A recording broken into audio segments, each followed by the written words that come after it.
నేటి మాట లోపల మనం మాస శివరాత్రి అంటే ఏమిటి అనే విషయాన్ని తెలుసుకుందాం ఫ్రెండ్స్.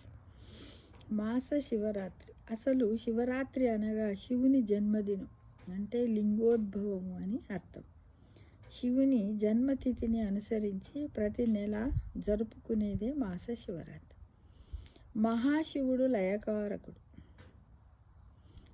లయానికి అంటే మృత్యువునకు కారకుడు. కేతువు అమావాస్యకు ముందు వచ్చే చతుర్దశి సమయంలో చంద్రుడు క్షీణించి బలంగా ఉంటాడు. చంద్రోమా మనసో జాతః అనే సిద్ధాంతం ప్రకారము ఈ చంద్రుడు క్షీణ దశలో ఉన్నప్పుడు జీవులపై ఈ కేతు ప్రభావం ఉండడం వల్ల వారి వారి ఆహారపు అలవాట్లపై ప్రభావం చూపించడం వల్ల మన యొక్క జీర్ణశక్తి కూడా మందగిస్తుంది. తద్వారా మనస్సు ప్రభావితం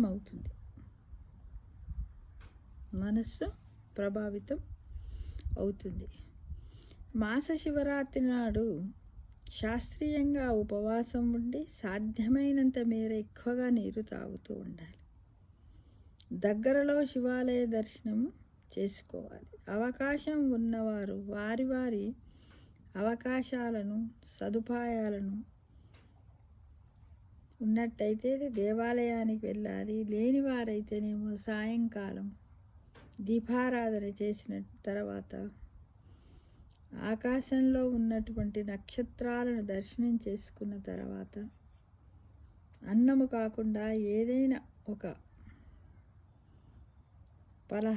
నైవేద్యాన్ని ఏదైనా ఒక టిఫిన్ రూపంలో కానీ ఒక అల్పాహార రూపంలో ఏదైనా వారి యొక్క శక్తిని అనుసరించి పండ్లు పాలు, అది దానివల్ల కూడా శక్తి రాని వాళ్ళైతే ఒక చిన్న ఏదైనా ఒక అల్పాహారం చేసుకొని ఆ రోజు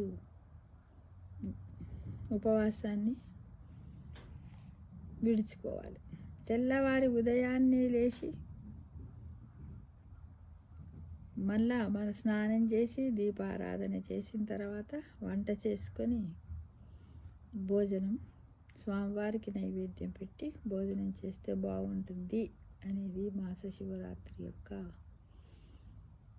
విషయం అన్నమాట. అందరూ కూడా దీన్ని పాటిస్తే మనకు ఆయుర ఆరోగ్యాలు బాగుండి సకల సంపదలను కూడా ఆ శివుడు మనకు ప్రసాదిస్తాడని మనకు ఒక నమ్మకం ఉంది ఫ్రెండ్స్. ఓకేనా, మరి అందరం చేద్దాం కదా.